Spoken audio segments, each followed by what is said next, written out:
We're going to talk alfalfa with one of our area experts on our WAXX program this morning. That's Jerry Clark, Chippewa County agricultural agent who works a lot in the area of crops.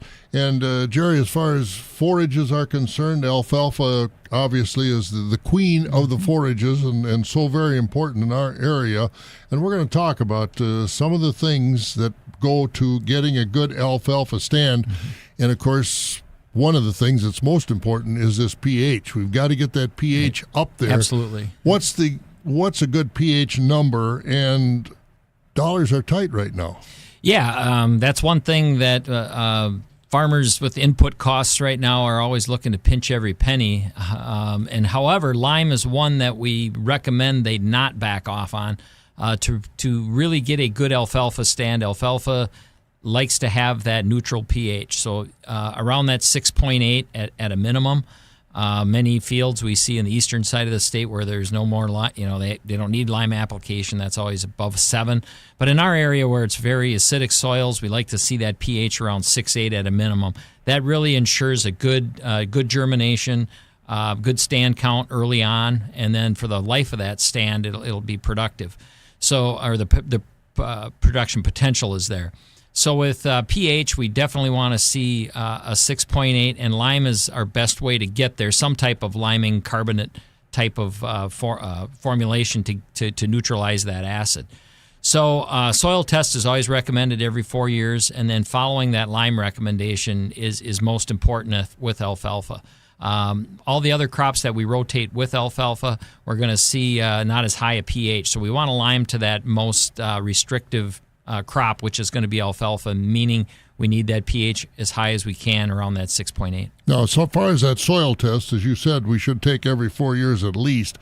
The fertility, I mean, we've got liquid manure out here. How do we deal with that as far as getting that soil prepared right for that alfalfa stand? Yeah, so as we continue with on that fertility side, we're always going to be looking at minimum soil tests around 150 parts per million for potassium, which is going to be one of our main drivers. Phosphorus levels typically are pretty good in our area, but we want to be at least in that 20 to 30 parts per million. So that all feeds into the lime application. So as the pH level rises, these other nutrients become more available.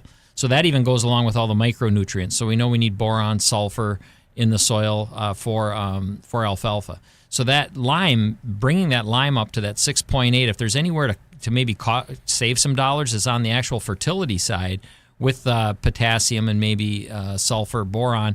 Because if you can get your lime application, which is going to be cheaper per acre, up to that 6.8, that's going to make all those other nutrients that much more available. We're into the first part of December. Still got time to put some on now because we're getting into winter freeze-up, but still do better than in the spring, doesn't it? Sure. I think as long as we can get it on, it can save some time. There's always that rush in the spring. So as we have soil conditions that allow trucks to get onto the field, I think as long as the soils stay frozen, we should be in good shape to get, and not a lot of snow cover. We can get that lime onto the fields, and it'll be there ready. It can either be disked in if you're a no-tiller. Those worms and micronutrient or microorganisms will make that work that soil and lime into the top part of the soil. So many things that need to be done to get a good alfalfa establishment.